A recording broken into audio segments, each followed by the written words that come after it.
Handsome Homebuyer here, AKA Captain Permit, AKA El Judío Maravilloso, AKA the LLS Man of the Year 2020. And today we're gonna be talking self-directed IRAs. All right, self-directed IRAs.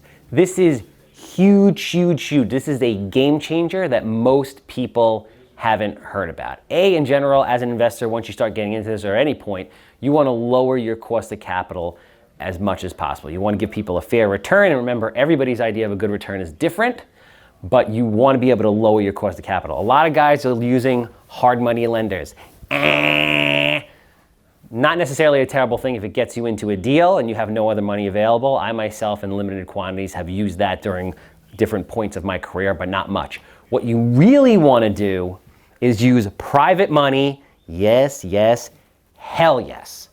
Right? That's where you can get better terms, lower interest, more flexibility, and you can be helping local people earn serious rates of return that are safe, that are not available, that they cannot get other places, right? So I guess the big question is, what is a self-directed IRA? So what a self-directed IRA does essentially is it gives you, the IRA holder or person, owner of the IRA, power over what you can and cannot invest in. So let me preface what I'm about to tell you with the following.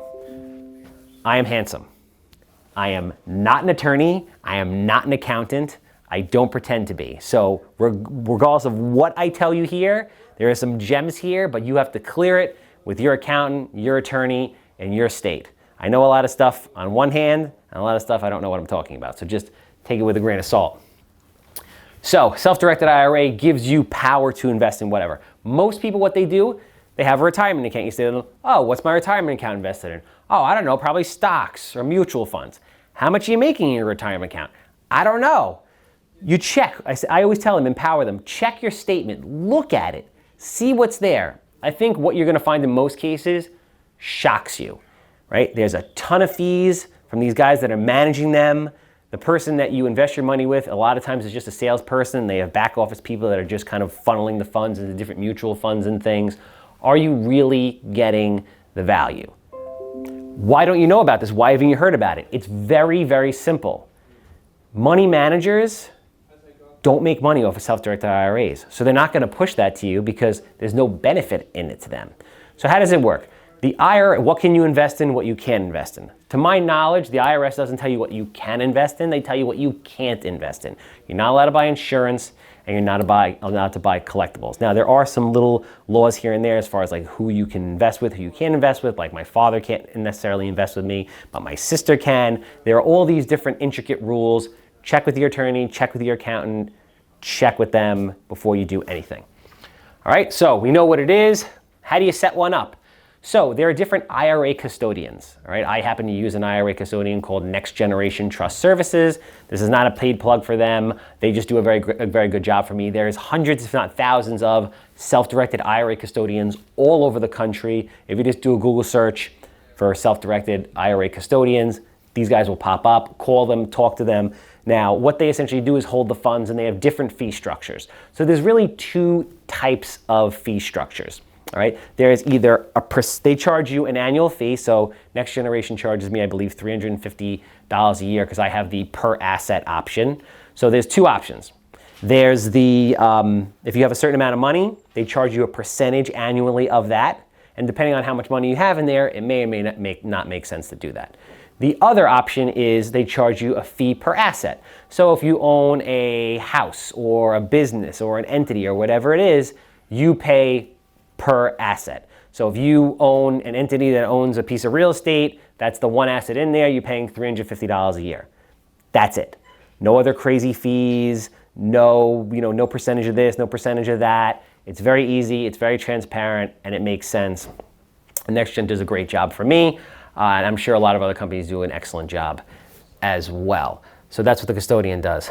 To elevate this, and I've done this with a lot of my investors, so essentially I've unlocked a tremendous amount of capital on the street, and I've helped my investors realize double-digit returns with me safely by investing in real estate through their IRA. So what essentially they have is a lot of people out there have 401ks and IRAs that are sitting there from previous jobs or from current jobs, and they're not happy with what is being invested, and they're not happy with their return, they're not happy with the fees they're paying, whatever it is. They can do a rollover, a non-taxable event, a rollover, and they can move that money from their existing Roth or SEP or traditional IRA, which we'll go over in a minute what those things are, into a self-directed IRA. It's a non-taxable event, and now they can invest it in essentially whatever they want except collectibles and insurance. And because of that, I have people that started investing with me and had a little bit of money that are like, hey, I have $100,000 in an IRA, $200,000, $500,000, $1 million in an IRA. I want to invest in you. I want to keep putting it in the stock market or putting it in money managers. What can I do? And I kind of helped them and guided them and referred them to the right people. And they got a self-directed IRA, and now they've been investing with me, and they're very, very, very happy. I myself have a self-directed IRA that I lend money to other investors at a double-digit return that I'm close with, that I'm confident with, and at a great return that's secured. Unbelievable investment strategy. The LLC, this is a game changer. And again, talk to your attorney about this because there's intricate details that you have to know, and I am not an attorney. I have an LLC. You can have an LLC that is owned by your IRA. So what does that mean? That's your one asset. So Next Generation Trust is going to charge you $350 for that one asset, which is the LLC. Now, that LLC can have a bank account at TD, Chase, or wherever. So if you have $100,000 in your IRA, it goes into the custodian. The custodian sends that to the LLC that has a bank account at TD. Those of you who've ever tried to get money out of your IRA or any IRA know it's a little bit of a pain in the ass, even if it's a self-directed IRA. You have to send in forms, you have to pay for a wire, you have to wait for them to send 14 days. It's not quick, it's not easy, it's a little bit annoying. So if you have the LLC that's owned by the IRA with the bank account with the funds sitting there, you can essentially write the check to invest in whatever you want, providing it doesn't violate any of the rules. Total game changer.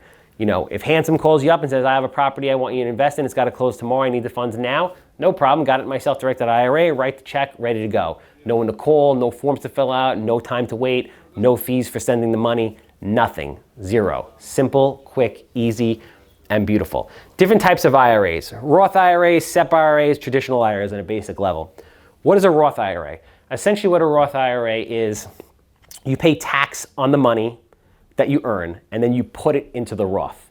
Now the Roth, I believe, is typically, I think for last year it was $5,500, it might be $6,000 what you're capped on. So, and again, I might be wrong about this, but the basic concept is there. You pay taxes on money that you earned, you put it into the Roth IRA, it generates money, it generates money, it generates money. Now when you start taking it out later on in your life, you don't pay taxes on it at that point, right? That's a Roth.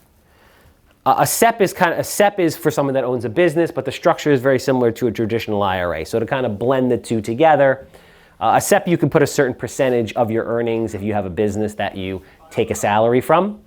A traditional is simply just a traditional, but they function the same way in the sense that you're not paying tax on the money. So you're taking money, like if you make $100,000 and you're putting $20,000 into your SEP or traditional IRA, you're taking that as a write-off in that year. So instead of making 100, you're making 80, but as that money churns and makes interest and grows and grows and grows, when you start taking it out later on in life, you will then be taxed on it.